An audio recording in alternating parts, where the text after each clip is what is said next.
Bonjour à toutes et à tous. Bienvenue, je suis heureuse de vous accueillir et bienvenue au webinaire sur les enjeux de la décontamination des poudres agroalimentaires et cosmétiques. Je suis Stéphanie Calvet, je suis chargée de communication à la SAT Science et je suis heureuse de pouvoir effectivement introduire ce webinaire qui est organisé par l'UMR-PAM, donc le laboratoire UMR-PAM, l'Institut Agro, l'Université de Bourgogne et bien sûr Science. Je me permets aussi de vous indiquer quelques petites consignes quant à l'organisation, enfin le déroulement de ce webinaire. Par défaut, vos micros sont coupés. Vous pourrez les réactiver lors de chaque fin de présentation où vous avez la possibilité, si vous le souhaitez, de poser vos questions via le chat. Le plus simple, le petit bouton qui se trouve à l'extrême droite, hein, qui est une petite bulle de discussion, vous permettra de poser toutes vos questions et nous y reviendrons à chaque intervention, à chaque fin d'intervention. Autre chose, ce webinaire est également filmé. Si vous le souhaitez, vous pouvez garder vos caméras allumées ou les couper. Il sera donc enregistré et nous vous enverrons plus tard les présentations ainsi que le séquençage vidéo de ce webinaire pour pouvoir revisionner ou pouvoir le diffuser si vous le souhaitez.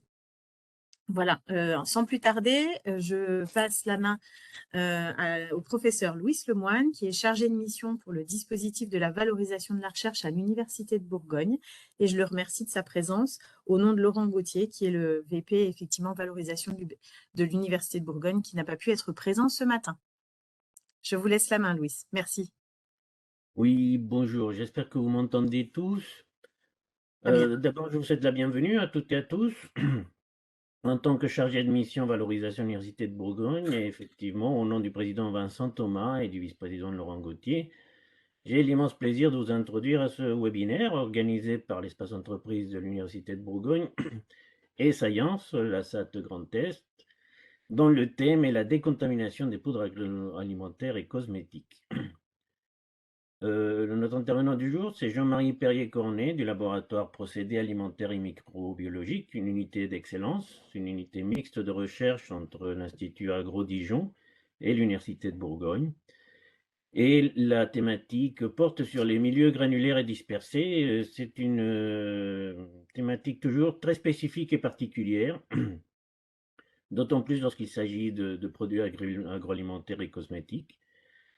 Et donc les applications, sont très porteuses, pour vous en parler, je vais, ensuite, passer la parole à monsieur Valila.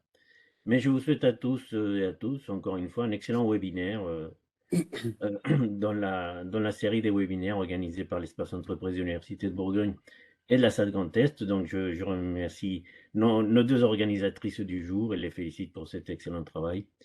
Je vous passe la main, monsieur Valila, et très bonne journée à toutes et à tous, encore une fois. Merci, monsieur Lemoine. Donc, bonjour à tous.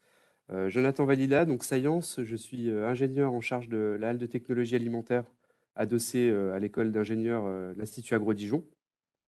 Donc, tout d'abord, je vous remercie d'être aussi nombreux à participer à ce webinaire sur la thématique de la décontamination des poudres, que nous co-organisons bien sûr avec l'Université de Bourgogne et l'Institut Agro-Dijon.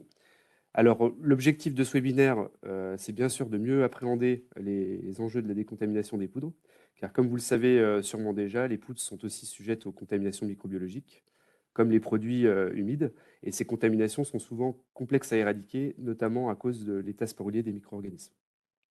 Donc, pour traiter ce sujet, je vais laisser la parole à mon collègue Jean-Marie Perrier-Cornet, qui est enseignant-chercheur à l'UMR Procédés alimentaires et microbiologiques de l'Institut Agro-Dijon et qui travaille spécifiquement pardon, sur ces thématiques. Et je reprendrai la main ensuite pour vous présenter les possibilités d'accompagnement en collaboration avec les établissements de recherche. Donc Jean-Marie, la parole est à toi.